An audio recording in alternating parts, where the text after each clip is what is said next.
来继续来看总统赖清德访问到太平洋的邦交国，针对着伊过境美国引发着中国抗议，嘛传出讲中国俄罗斯将会联合做军事演习，而且伫伊回国了后有所动作。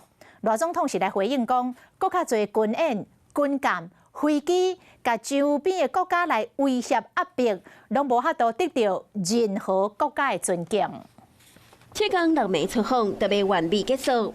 在飞行机登来台湾进前，总统赖清德伫最后一站北流，讲着拜访3个南岛友邦，过境美国的感想。天佑台湾，所以让这次的出访能够异常顺利了。所谓的突破，是我们大家在面对极权主义的扩张，所有理念相近的国家和地区更加团结合作，彼此站得更近。手握得更紧。讲这场出访比想的更加顺利。赖清德一路受到友邦热情的款待，过境关岛，总统府佮帮咱各位国家甲咱欢迎。赖清德也正做头一个踏入关岛议会的台湾元首。是讲根据国安单位透露，根据目前掌握中国辽宁河动态。判断伫赖总统登来台湾了后的前2天，中国真有可能会伫台海的附近展开军演。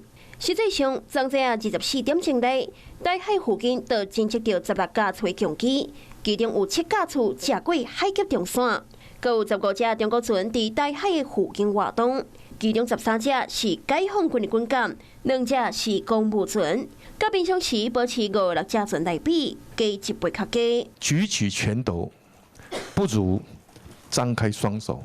再多的军演、军舰、飞机给予周边国家的胁迫，都无法赢得任何一个国家的尊敬。为全国家联手，让个民主国家会更加团结，确保印太区域的和平稳定。